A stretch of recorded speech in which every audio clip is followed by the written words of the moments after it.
네, 우리 함께 하나님 말씀 보겠습니다. 출애굽기 20장 18절부터 함께 보시겠습니다.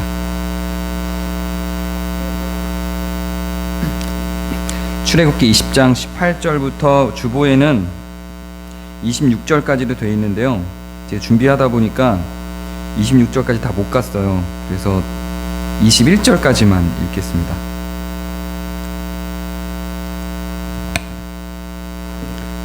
출애굽기 26절까지 가면 또 40분 넘어갈 것 같아서 오늘은 좀 이제 모임이 특별하니까 일찍 끝내야 될 것 같아서요.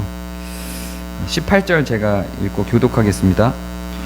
붓 백성이 우레와 번개와 나팔 소리와 산의 연기를 본지라 그들이 볼 때에 떨며 멀리 서서 모세에게 이르되 당신이 우리에게 말씀하소서 우리가 들으리이다.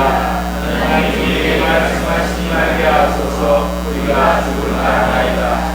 모세가 백성에게 이르되 두려워하지 말라. 하나님이 임하심은 너희를 시험하고 너희로 경외하여 범죄하지 않게 하려 하심이니라.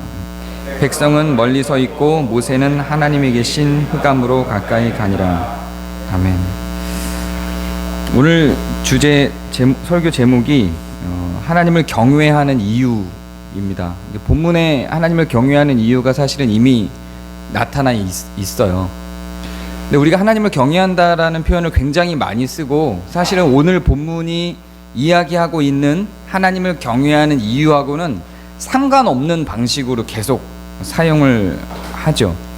잠언 1장 7절을 보면 우리가 아주 잘 알고 있는 유명한 말씀이 나옵니다. 하나님을 경외하는 것이 지식의 근본이거늘. 제가 대놓고 비판하는 몇몇 분들 중에 한 분인데 다니엘 학습법이라고 아시나요? 거기서 많이 사용하는 거죠. 하나님을 경외하면 지식이 생긴다 뭐 이런 거요. 공부를 해야 지식이 생기는 거예요. 하나님을 경외하면 지식이 생긴다. 하나님을 경외하는 것이 지식의 근본이다. 요거를 거기다가 그렇게 대서 강의하는 거를 수차례 제가 들었던 것 같아요.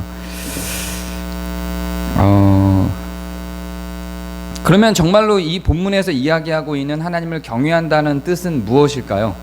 그리고 잠언에서 이야기하고 있는 그 하나님을 경외한다는 말과는 같은 의미일까요?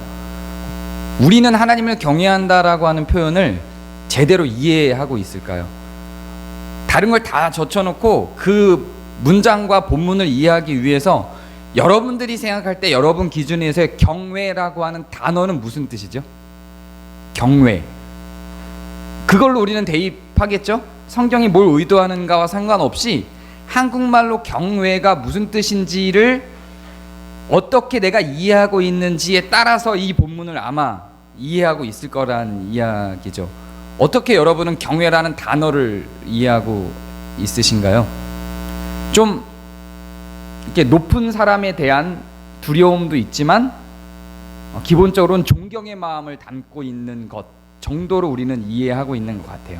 그래서 하나님을 떠오를 때 하나님을 경외한다라고 하면 존경과 두려움을 같이 담고 있는 정도로 이해를 하는 것 같습니다. 그런데 오늘 우리가 읽은 그 본문에서 나타나는 경외도 그런 의미가 맞습니다.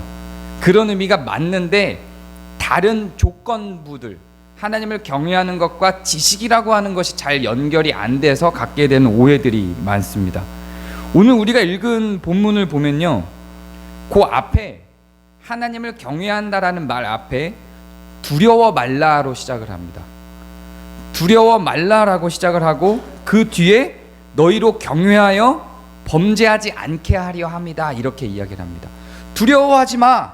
왜냐하면 너희로 경외하여 범죄하지 않게 하려는 거야. 이게 이제 맥락이에요. 근데 그 전제된 이야기를 보면 두려워하지 말라 그 전에 무슨 상황이 있냐면 이런 상황이 있어요. 모세가 하나님을 만나러 갔어요. 그래서 십계명을 받는 상황이죠. 그런데 위에서 막 산 위에서 모세가 십계명을 받고 있는데 산 위에서 막 우레가 쳐요. 번개가 막 쳐요.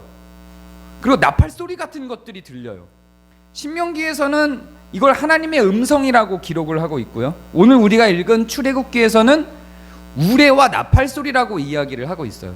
그러니까 신명기에서 말하고 있는 하나님의 음성이라고 하는 것도 우리가 생각할 때에 무슨 의미인지를 알아들을 수 있는 의미에서의 목소리라는 것보다 지금 여기서 표현하고 있는 우레와 나팔 소리라고 이해하는 게 성경이 서로 딴 말을 하지 않는다는 어떤 일치된 해석이 되겠죠. 신명기에서는 그것을 정말로 목소리로 표현을 하고 여기서는 우레소리라고 표현하면 서로 다른 이야기가 되면 이상하잖아요. 신명기에서 백성들이 하나님의 음성이라고 표현할 때 그 음성이 아마도 여기서 말하고 있는 우레와 번개 나팔 소리와 같은 내용일 거라는 이야기죠. 하나님이 하신 말씀이 아마도 백성들에게는 그렇게 들렸을 거예요. 하나님의 음성이 아마도 백성들에게는 우레 소리로 나팔 소리로 들렸겠죠. 그러니까 백성들은 두려워진 거예요. 하나님의 음성을 들어본 적이 없거든요. 두려워서 모세에게 이야기를 합니다. 모세야, 하나님의 음성을 우리가 듣지 않게 해. 네가 하나님께 듣고 우리한테 말을 해줘. 우리가 직접 하나님께 듣는 건 너무 무서워. 이렇게 이야기를 한 거예요.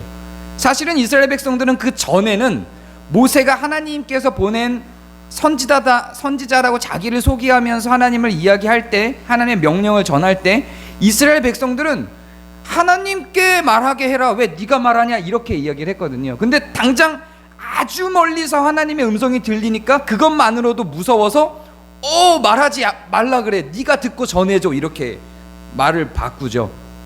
어쨌든 그렇게 하나님의 음성을 듣고 이스라엘 백성들은 두려워졌어요. 무서워졌어요. 거기에다 대고 모세가 한 설명이에요. 두려워 말라. 두려워 말라. 너희로 하나님을 경외하여 범죄하지 않게 하려 합니다. 이렇게 이야기를 합니다. 하나님을 경외하는 이유는 범죄하지 않게 하기 위해서인 거예요. 그런데 재밌는 거는 여기서 두려워하지 말라라고 할 때 이 두려워하다라는 말과 하나님을 경외하다라고 기록하고 있는 경외하면의 그 경외라고 하는 말이 원어를 보면 같은 낱말입니다. 야레라고 하는 같은 낱말을 쓰고 있어요. 근데 한국 성경에서는 이거를 다르게 표현하고 있죠. 같은 음성인데 같은 말인데 다른 의미를 갖는 거하고는 달라요. 사람의 배와 타는 배가 다르듯이 같은 낱말이지만 다른 표현으로 쓴 거가 아니라 그냥 이건 같은 낱말이에요. 같은 의미를 갖고 있는 같은 낱말입니다. 그런데 왜 앞에는 두려워하지 말라라고 해석을 하고 뒤에서는 경외하다로 해석을 했을까요? 아마도 이걸 번역하시는 분들이 어떤 목적을 갖고 그렇게 한 것 같아요. 근데 저는 이렇게 다르게 번역한 거에 동의하지 않습니다. 물론 이렇게 번역해도 충분히 가능한 단어입니다. 이 단어가 야레라고 하는 단어인데 이 야레라고 하는 단어가 이렇게 번역을 해도 괜찮은 단어예요. 두렵다라고 할 때는 두 가지 두려움이 있죠.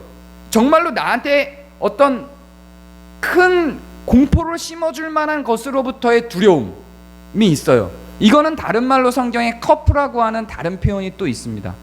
제가 이라크에 있을 때 테러리스트를 만난 적이 있어요. 실제로 테러리스트에게 잡혀간 적이 있습니다.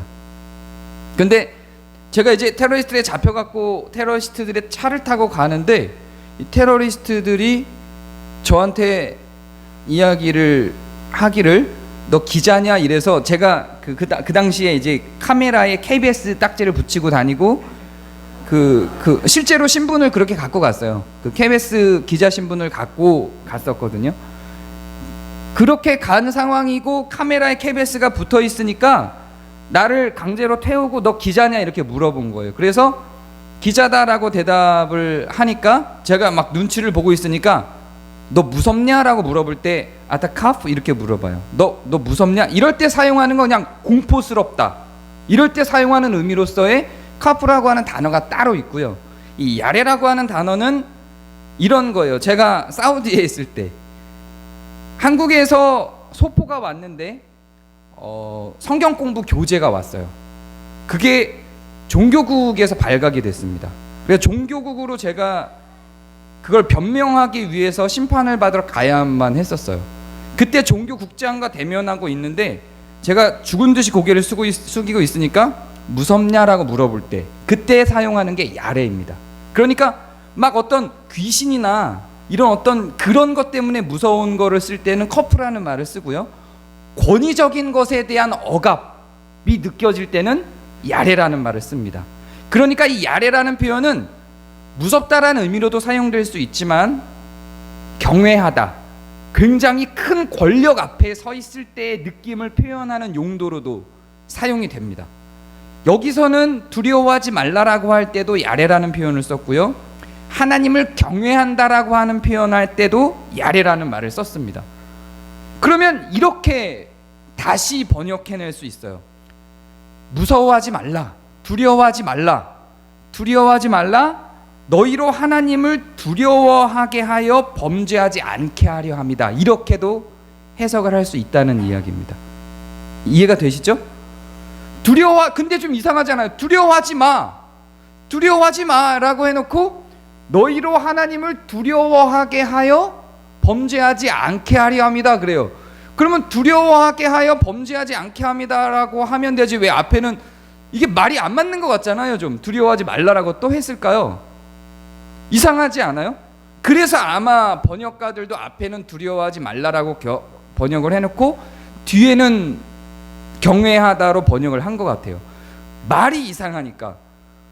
두려워해 이래야 되는 거잖아요. 너희를 두려워함으로 범죄하지 않게 하려 함이라라고 하려면 두려워하라, 너희가 하나님을 두렵게 함으로 너희로 하여금 범죄하지 않게 하려 함이다, 이렇게 해야 맞는 거잖아요. 근데 앞에서는 두려워하지 말라라고 해놓고 하나님을 두려워하게 함으로 범죄하지 않게 하려 합니다라고 하니까 이게 무슨 말인지 이해가 잘 안 되죠. 그래서 아마 경외하다로 바꿔놓은 것 같아요. 그런데 왜 그러냐면 범죄하는 자들에 한해서의 두려움이기 때문에 그런 겁니다. 너희로 두려워하게 함으로 범죄하지 않게 하려 합니다라는 말은 곧 무슨 의미냐면 범죄하지 않으면 두렵지 않아도 된다는 거예요. 이해가 되시나요? 하나님께서 너희로 하여금 하나님을 두려워하게 해서 범죄하지 않게 하려 한 거예요. 하나님이 무서워야 너희가 범죄하지 않는다는 거죠. 그런데 두려워하지 말라고요. 왜냐하면 너희가 범죄하지 않으면 되니까의 의미인 겁니다. 조금 정리가 되시나요? 잠언 1장 7절을 가도 아까 제가 읽은 그 요절이 있어요. 여호와를 경외하는 것이 지식의 근본이거늘. 여기서도 마찬가지로 경외하다가 야레입니다. 그러니까 여호와를 두려워하는 것이 지식의 근본이거늘, 이렇게 이야기가 되는 겁니다. 여기서도. 그런데 여기서 말하는 지식은 우리가 생각할 때 그런 과학, 무슨 역사 이런 걸 의미하는 게 아니에요. 그 잠언 1장 7절 뒤에 이어지는 내용을 보면 8절을 보면 내 아들아 내 아비의 훈계를 들으면 내 어미의 법을 떠나지 말라, 이렇게 이야기하고 있습니다. 그러니까 이런 이야기예요. 여호와를 두려워하는 것이 지식의 근본이다. 내 아들아 아비의 훈계를 들으며 어미의 법을 떠나지 말라. 그러면은 여호와를 두려워하는 것이 지식의 근본이다라고 해놓고 법을 떠나지 말라 그랬어요. 그럼 여기서 지식은 뭘까요? 법인 거예요. 그러니까 여호와를 경외하면 우리가 공부를 잘할 수 있다는 이야기가 아니에요. 전혀 그런 이야기가 아니고 여호와를 경외하면 법을 지킨다는 이야기입니다. 여호와를 두려워하면 훈계를 받고 어미의 법 안에 있게 된다는 얘기예요. 여호와를 두려워하는 자들은 율법을 지킨다는 이야기를 잠언 1장에서도 하고 있는 겁니다. 그러면 이 내용하고 지금 오늘 우리가 읽은 출애굽기의 내용은 별반 다르지 않은 내용인 겁니다. 같은 내용인 거죠. 크게 이격되지 않은 내용입니다. 별개의 것이 아니라 같은 내용이에요. 하나님을 두려워하는 것이 법의 근본이라는 이야기입니다. 법을 떠나지 말라, 이런 이야기예요. 그래서 법 안에 있어라. 만약에 너희들이 하나님을 두려워한다면 법 안에 있어라, 이런 이야기죠. 그리고 역으로 그럼 어떻게 해석이 되냐면 법 안에 평안히 거하는 자는 하나님을 두려워할 필요가 없다라는 이야기도 됩니다. 우리가 신약으로 넘어오면 하나님을 굉장히 많이 만만하게 만드는 표현들을 많이 봅니다. 그래서 이런 이야기도 많이 하죠. 아빠, 아버지. 실제로 있는 표현이죠. 하나님을 굉장히 편하게 대하도록 현대 신학에서는 우리를 이끌죠. 하나님을 두려워할 필요가 없다라고 생각을 하고 하나님을 두려워할 필요가 없다라고 주장을 합니다. 왜냐하면 성경에서 예수님이 하나님을 부르실 때에 아빠 아버지라고 했거든요. 그리고 신약에 있는 사도들도 하나님을 굉장히 편안하게 대하는 모습들을 종종 봅니다. 시편을 보면 다윗이나 시편의 저자들도 하나님을 굉장히 막역하게 가깝게 대합니다. 그러면서 그들이 자기들의 원수들을 꼰지르면서 하나님께, 하나님 저 원수들이 나한테 막 이렇게 했어요, 저 원수를 혼내주세요, 막 이런 걸 한단 말이에요. 정말로 자녀가 아빠한테 뭔가를 하듯이 그렇게 막 칭얼대요, 시편의 저자들이. 그런 걸 보면 하나님을 굉장히 편하게 대하는데 두려워하지 않거든요. 그래서 우리는 하나님을 매우 편하게 대해도 된다, 하나님을 아빠로 모셔라, 하나님은 그냥 우리 아버지와 같다, 이렇게 이야기를 합니다. 이게 악용이 돼서 어떻게 악용이 되냐면, 전병욱이라고 하는 분이 자기는 하나님한테 이미 용서를 받았다, 하나님과 나 사이를 너희들이 뭘 근거로 끼어들려고 하느냐라고 하는 설교를 숱하게 많이 동영상으로 올렸어요. 전병욱은 여러분이 익히 알고 있는 것과 같이 목사임에도 불구하고 여대생과 묻 여성들을 성추행 및 성폭행을 했던 전적이 있는 사람이에요. 그래서 그걸 갖고 교계가 원래 치리를 해야 되는데 치리를 안 하고 넘어가요. 그리고 전병욱도 당당하게 자기는 내가 죄 지었어 이렇게 얘기를 해요. 죄 안 지었다고 안 해요. 이렇게까지 이야기를 한대요. 죄 없는 목사보다는 여러분 죄 있는 목사가 여러분과 더 가깝지 않습니까? 이렇게 이야기를 한대요. 그리고 그 설교가 그렇게 계속 떠돌아요. 그런 설교를 공공연하게 해요. 그리고 그 안에 있는 신학에는 뭐가 있냐면 자기가 하나님하고 가깝다는 거예요. 누가 감히 자기를 건드냐는 거죠. 나하고 하나님과의 관계에 누가 끼어드냐는 거죠. 하나님을 두려워하지 않아요. 하나님을 두려워하지 않는 거기에는 믿음을 근거로 하고 있어요. 나는 믿음이 좋기 때문에 하나님과 가깝다는 거예요. 그래서 두렵지 않다는 거죠. 전혀 모르고 있는 내용. 이런 신학으로 인해서 발생한 영화가 또 지난주에 제가 잠깐 이야기했던 미량 같은 거예요. 살인한 살인자가 그 살인 당한 아이의 엄마가 신앙이 있어서 용서를 하려고 면회를 갔는데 엄마로부터 용서를 구하는 게 아니라 하나님하고 나 사이에 이미 끝난 게임이야. 내가 용서 받았어. 뭐 어쩔 거야. 이렇게 나오는 거죠. 그러니까 거기서 그 살해당한 아이의 부모 역할을 했던 전도연이 미쳐버리는 거죠. 내가 널 용서 안 했는데? 너는 왜 이렇게 자신만만해? 너는 왜 이렇게 평화로워? 너는 왜 이렇게 두려움이 없어? 여기에 대한 불만에서 출발한 게 미량이라는 영화죠. 실제로 성경은 그렇게 이야기하지 않습니다. 그렇게 해석하는 신학이 분명히 존재하고 그런 신학은 비판받아 마땅하다고 저는 생각합니다만 성경은 그렇게 이야기하지 않습니다. 범죄한 사람들은 하나님을 두려워하는 게 맞아요. 하나님을 아빠라고 부르면서 친근하게 하나님을 옆에 두고 살아가는 사람들은 범죄치 않은 사람들입니다. 물론 그 사이에는 그리스도의 십자가를 끌어들여요. 그리스도의 십자가는 우리의 감정을 해소시키는 요소가 아니에요. 그건 법적 선언이에요. 우리가 죄를 지었음에도 불구하고 그리스도의 십자가에 기대어 우리가 하나님을 두려워해야 되는 부분들을 떨궈버리는 구조로 죄책감을 갖지 않고 죄에 대한 책임을 지지 않는 원리로 그리스도의 십자가가 나오는 게 아니에요. 죄를 지은 자들이 두려움을 갖고 하나님 앞에 나왔을 때 그들에 대한 하나님의 마음으로서 표현되는 것이 그리스도의 십자가이지, 죄를 짓고도 두려움 없는 자들을 향해서, 용서를 구하지 않는 자들을 향해서 주어지는 게 그리스도의 십자가가 아니에요. 그리스도의 십자가는 어떤 측면에서는 믿음과 상관이 있는 것이 아니라 죄에 대한 인지와 상관이 있는 것입니다. 죄에 대한 인지와 상관이 없는 자들은 그리스도의 십자가와 하등 관계가 없는 자들이에요. 자기가 죄가 없다 하고 자기가 의롭다 하며 하나님을 두려워할 필요가 없다라고 하며 자기의 죄에 대해서 인지하지 못하고 있는 자들, 그래서 하나님에 대한 두려움을 호소하지 않는 자들은 그리스도의 십자가와 아무런 상관이 없는 사람들이에요. 그리스도의 십자가와의 상관의 시작, 그 첫 스텝은, 첫 걸음은 내가 얼마나 큰 죄인인지를 인지하고 하나님께 대하여 두려움을 갖는 마음에서부터 시작하는 겁니다. 그게 없이는 그리스도와 상관이 없는 자예요. 지금 오늘 우리가 읽은 본문도 그 이야기를 하고 있는 내용입니다.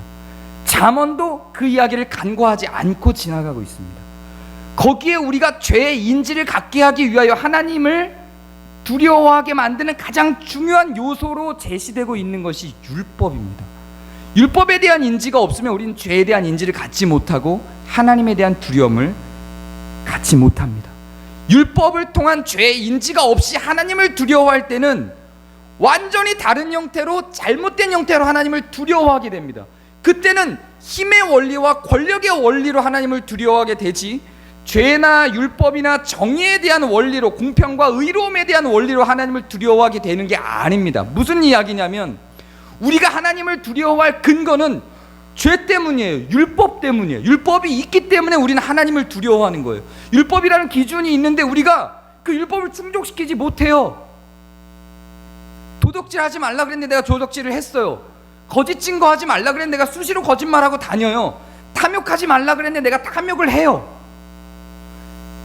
그렇게 율법의 기준이 있는데 그 율법을 충족시키지 못하니까 그 율법을 제시하고 만드신 하나님이 우리 눈에 보여서 우리는 두려움이 생기는 거죠. 그것이 우리를 의로움 가운데로 이끌어가는 거예요. 그러면서 우리는 그리스도의 필요성을 느끼게 되는 겁니다.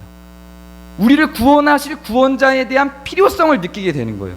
근데 오직 믿음이라고 하는 잘못된 개념이, 루터가 얘기했던 오직 믿음과 전혀 상관없는 현대 사회에 잘못 정착된 오직 믿음이라고 하는 그 개념이 죄와 우리는 하등 상관없이, 믿음만 있으면 죄와 상관없이 그리스도의 십자가와 관계를 맺는 것을 우리를 이끌어 버리면서 율법은 온데간데 없이 사라져 버렸어요. 이제는 믿음만 있으면 하나님과 우리는 아버지와 자녀로, 하나님과 우리는 그냥 막 살아도 되는 존재로 하나님 앞에 설 수 있는 하나님의 자녀로 있는 거예요. 죄와 아무 상관없이, 율법과 아무 상관없이. 중요한 원리가 다 깨져버렸어요. 그리스도의 십자가 왜 왔는지에 대한 원리가 없어져 버렸어요. 이제는 그 믿음이라는 걸 근거로 그냥 믿음이란 사실만 남아서 죄를 지어도, 율법을 두려워하지 않아도, 하나님을 두려워하지 않아도 그냥 성도로서, 하나님의 자녀로서 괜찮은 듯이 그렇게 우리에게 인지가 되어져 버렸어요. 그 믿음이 생기는 원리에 아주 중요한 밑바탕이 뭐가 있냐면 죄에 대한 인지가 있는 거예요. 죄에 대한 인지가 없으면 믿음도 없는 겁니다. 우리가 믿는다라고 하는 건 하나님이라고 하는 존재를 믿는 게 아니에요. 우리가 얼마나 큰 죄인인지를 믿는 거예요. 그걸 인지하는 게 믿음이에요. 우리가 얼마나 큰 죄인인지를 인지하고 내가 그 죄를 해결할 수 없음을 애통하며 하나님 앞에 두려움으로 무릎을 꿇고 그 안에서 해결되는 것에 대한 감사함으로 그리스도의 십자가 앞으로 나가는 게 신앙이에요. 그런데 이젠 율법도 온데간데 없고 죄에 대한 인지도 온데간데 없어요. 그냥 믿음만 있으면 된다는 식으로 우리가 신앙을 갖고 가고 있는 겁니다. 이렇게 생각을 하죠. 그러면 믿음이 있고 하나님의 자녀가 이미 된 자들이 죄를 짓는다면, 그 사람이 여전히 두려움에 떤다면 그게 신앙인가? 그게 믿음이 있는 것인가? 믿음이 있는 자는 완전히 자유로워서 주 앞에서도 자유해야 되는 것 아닌가? 이게 우리를 망친 거예요. 그렇지 않습니다. 완전히 다른 개념이에요. 조금 이따 왜 완전히 다른 개념인지 설명할게요. 우리는 믿음이 있죠. 하나님과 관계를 맺었어도 죄가 있으면 그것으로 인하여 하나님을 두려워하는 게 맞는 거예요. 그리고 율법이 뭘 요구하고 율법이 뭘 주장하는지를 알고 그대로 살아가도록 고군분투하는 게 맞는 거예요. 그러지 못하면 하나님을 무서워해야 되는 게 맞는 거예요. 그게 없이는 신앙생활은 끝나버리는 거예요. 아무짝에도 쓸모 없어졌어요. 예수 그리스도께서 십자가에서 죽으신 이유는 우리를 천국 보내기 위해서가 아니라니까요. 우리를 의롭게 만들기 위해서예요. 그런데 그리스도를 믿는다라고 하고 그 십자가와 우리가 관계 있다라고 하면서 나는 죄를 지어도 되라고 하는 구조로 가는 건 말도 안 되는 겁니다. 믿음이 있고 하나님의 자녀라 할지라도 죄를 지으면 하나님을 두려워하는 게 맞는 겁니다. 여러분의 자녀가 죄를 지었을 때 여러분을 두려워하게 되는 것과 동일한 거예요. 만약에 여러분 이렇게 나온다고 생각을 해봐요. 여러분 자녀들이, 석진이가 이렇게 나온다고 생각해봐요. 막 죄를 짓고 다녀요. 막 집안 다 어지럽히고 막 동생들 때리고 다녀요. 그래서 아빠가 막 혼내니까 홍석진! 혼내니까 석진이 이렇게 나오는 거예요. 그래서 뭐 나 내쫓을 거야? 뭐 나 호적에서 팔 거야? 이렇게 나온다고 생각을 해보세요. 말이 안 되는 거라니까. 여전히 하나님은 두려운 분이고 오히려 더 하나님은 두려운 분이에요. 우리가 하나님과 자녀된 관계를 맺었기 때문에 우리는 더 율법이 두려운 거예요. 우리는 더 율법 이후에 있는 우리의 삶이 두려운 거예요. 자유롭다는 건 그렇게 자유로워지는 게 아니에요. 율법을 어겨도 된다는 의미의 자유가 아닙니다. 자유롭다는 건 무슨 의미냐면, 하나님을 아빠, 아버지라고 부를 수 있다는 건 무슨 의미냐면, 하나님과 친하게 지낼 수 있다는 건 무슨 의미냐면, 범죄하지 않는 자, 율법을 잘 지키는 자, 이런 자들을 향한 이야기입니다.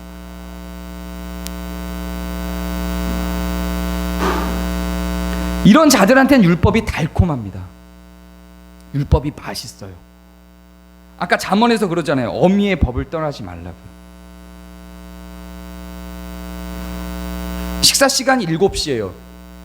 식사 시간 7시예요. 뭐 중요한 게 아닐지 모르겠지만 어떤 가정에 있어서는 중요하죠.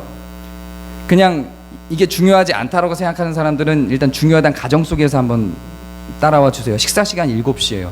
엄마가 7시에 딱 밥을 만들어요. 그때 아이가 딱 와주면 얼마나 좋아요. 이 법이죠. 그러면 그 7시라는 시간을 지킨 아이에 한해서는 굉장히 그 7시라는 시간은 달콤합니다. 7시에 와주면 맛있는 식사가 눈앞에 있거든요. 얼마나 달콤해요.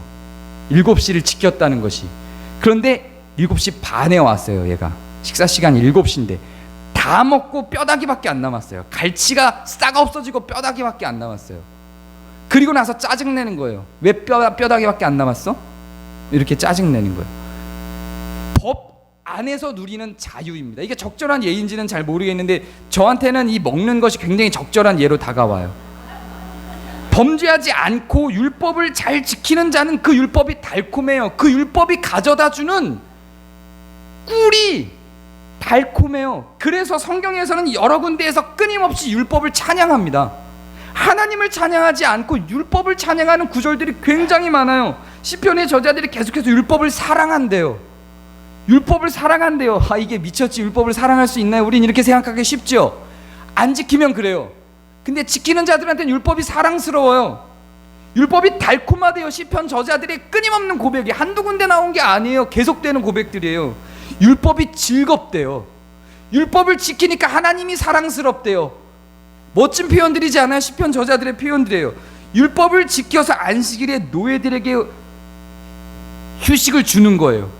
율법이 없었으면 이런 걸 몰랐죠. 율법을 지켜서 안식일에 노예들에게 휴식을 줬어요. 율법을 지키지 않는 다른 사람들은 안식일에 노예들을 계속 일시키죠. 그러면 안식일에 노예들을 계속 일시킨 그 주인과 안식일에 노예들을 휴식하도록 한 주인 사이에, 노예와 그 주인 사이의 관계가 어떻게 되겠어요? 당연히 한쪽은 좋아지고 한쪽은 안 좋아지겠죠. 또 안식일이 되면 권속들과 함께 먹고 마시래요. 모여서 권속들과 모여서 너희가 갖고 있는 재산을 나누어서 함께 먹고 마시래요. 이게 율법인 거예요. 율법을 지켰어요. 무슨 일이 발생해요? 끊임없는 성공주의로 치달아가는 사람들한테 이런 율법이 무의미하겠죠. 하나님이 이런 율법을 주셨어도 내가 이 시간에 일을 하지 무슨 가족들이에요. 가족들과 먹고 마시고 놀 시간이 어디 있어? 일해야지라고 생각하고 율법을 안 지켰다면 그 사람과 그 시간에 율법을 지켜서 권속들과 함께 먹고 마신 사람과 율법이 달콤하겠어요? 달콤하지 않겠어요? 부모를 공경하래요. 아내만 사랑하래요. 이게 율법들이잖아요. 우리가 지난주에 봤던 율법들이잖아요. 이웃의 것을 탐내지 않고 오히려 나눠주며 이웃을 사랑하래요. 이런 것들이 지켜내는 사람들한테는 이 율법이 얼마나 인생 속에서 자기에게 달콤하게 다가오는지를 알아요. 율법의 결과들이 자기 인생을 얼마나 달달하게 만들어내는지를 알아요. 그래서 시편의 저자들이 계속 고백하는 거예요. 율법을 사랑한다고, 율법이 달콤하다고. 우리가 자유를 누린다라고 하는 것은 많은 설교자들이 이렇게 표현하죠. 율법 안에서 자유를 누린다라고요. 우리가 자유를 누린다라고 하는 것은 율법을 안 지켜도 된다는 의미의 자유를 의미하는 게 아니에요. 우리가 자유를 누린다라고 하는 것은 율법을 지킴으로 나타나는 우리 삶 속의 자유함이에요. 그것이 가져다주는 열매들이 꿀같이 단 거예요. 거기서 누리는 자유들인 거예요. 율법으로 들어왔을 때 우리가 우리의 삶을 자유롭게 활용하고 살아갈 수 있는 거예요. 성경이 계속해서 그걸 보여주고 있는 거예요. 율법을 지키지 않았을 때 이스라엘이 어떤 결과를 당했는지, 율법을 지켰을 때 이스라엘이 어떤 결과로 갔는지를 보여주는 게 계속된 사사기, 열왕기상하, 역대상하에 나타나고 있는 거예요. 그게 성경의 역사예요. 만약에 율법이 여기서 제외돼 버리면 무슨 일이 발생하냐면 그 율법의 자리를 권력이 차지한다니까요. 권위가 그 자리를 차지하는 거예요. 하나님을 두려워하는데 두려울 때가 있어요. 근데 두려워하는 이유가 율법을 어겨서 두려워하는 게 아니라 그냥 그분이 강해서 두려운 거예요. 율법이 법이라고 하는 잣대가 우리의 삶 속에서 사라지고 정의의 기준이 사라져버리면 우리는 뭘 두려워하고 사냐면 권력을 두려워해요. 힘을 두려워하게 돼요. 힘에 복종하게 돼요. 그렇게 되는 거예요. 율법이 사라지면 반드시 그 자리를 뭔가가 차지하게 돼요. 그게 힘이라니까요. 그게 권력이에요. 그게 차지할 수밖에 없어요. 기준이 필요해요. 그래 그 권력의 노예가 되는 거예요. 그 힘의 노예가 되는 거예요. 그걸 두려워하기 시작하는 거예요. 율법의 기준이 되는 사람들은 오히려 나중에 그 권력하고 싸워요. 그리고 피해를 입어요. 근데 자유로워요. 이게 성경이 이야기하고 있는 신앙의 자유입니다.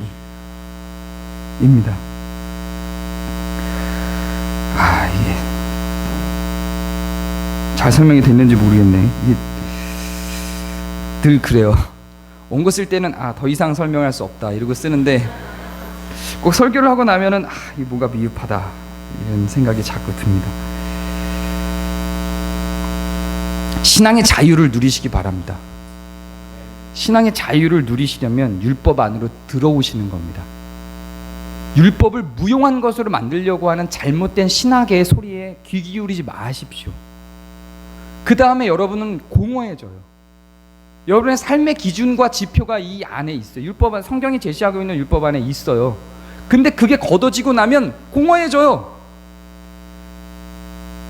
우리가 지난주에 십계명 배우면서 성경 공부를 수요 성경 공부 같이 하시는 분들은 좀 더 깊게 나눴는데 지난주에 십계명을 배우면서 십계명이 우리 삶 속에서 얼마나 많이 변질돼서 적용되거나 자유롭게 적용되고 있는데요. 어떤 경우는 거짓말을 해도 되는 조건들이 발생해요. 계속해서 거짓 증거를 해도 되는 조건들이 발생을 계속하는 거예요. 그러면서 율법 현대 사회로 오면서 율법과 계속 멀어지는 거예요. 율법 문자적 조항을 지키는 게 의미가 없죠, 이 시대에서는. 그러나 그 안에 있는 정신을 파헤쳐서 그 정신이 이 시대에서 우리에게 어떻게 활용되고 어떻게 적용되는지에 대한 논의는 계속 되어야 하고 그게 이제 성경을 연구해야 되는 이유지요. 그렇게 안 하면 율법에 대한 관심이 줄어들면 줄어들수록 우리의 신앙의 자유는 점점 없어지는 겁니다. 신앙 속에서 자유하시기 바랍니다. 그러려면 율법을 보셔야 돼요. 그리고 그게 현대사회에서 우리에게 어떻게 적용돼야 되는지에 대한 고민이 여러분의 삶 속에 우리 공동체 속에 있어야만 합니다. 그리고 그렇게 살아갔을 때 누려지는 기쁨들이 희락이 여러분의 삶에 나타난다고 저는 믿습니다. 그게 믿음이에요. 믿음이라고 하는 게 하나님의 존재만 믿는 그걸 의미하는 것이 아닙니다. 그게 믿음이에요. 그래서 하나님이 주관하시는 우리의 삶이라고 하는 것은 율법과 동떨어져서 매일매일의 하나님과의 직통 계시 속에서 오늘은 어떤 넥타이를 맬까? 내일 나는 어느 대학에 지원할까를 의미하는 게 아니라 하나님이 이끄시는 삶이라고 하는 것은 결국 율법이 이끄는 삶을 의미하는 겁니다. 하나님이 주인된 삶이라고 하는 것은 결국 율법 안에서 충분히 자유롭게 살아갈 수 있는 우리의 삶을, 우리의 신앙을 의미하는 것입니다. 율법 안에서 자유로우시고 자유로운 신앙과 희락이 있는 신앙, 달콤한 신앙생활을 누리시기를 바랍니다. 제가 기도하겠습니다.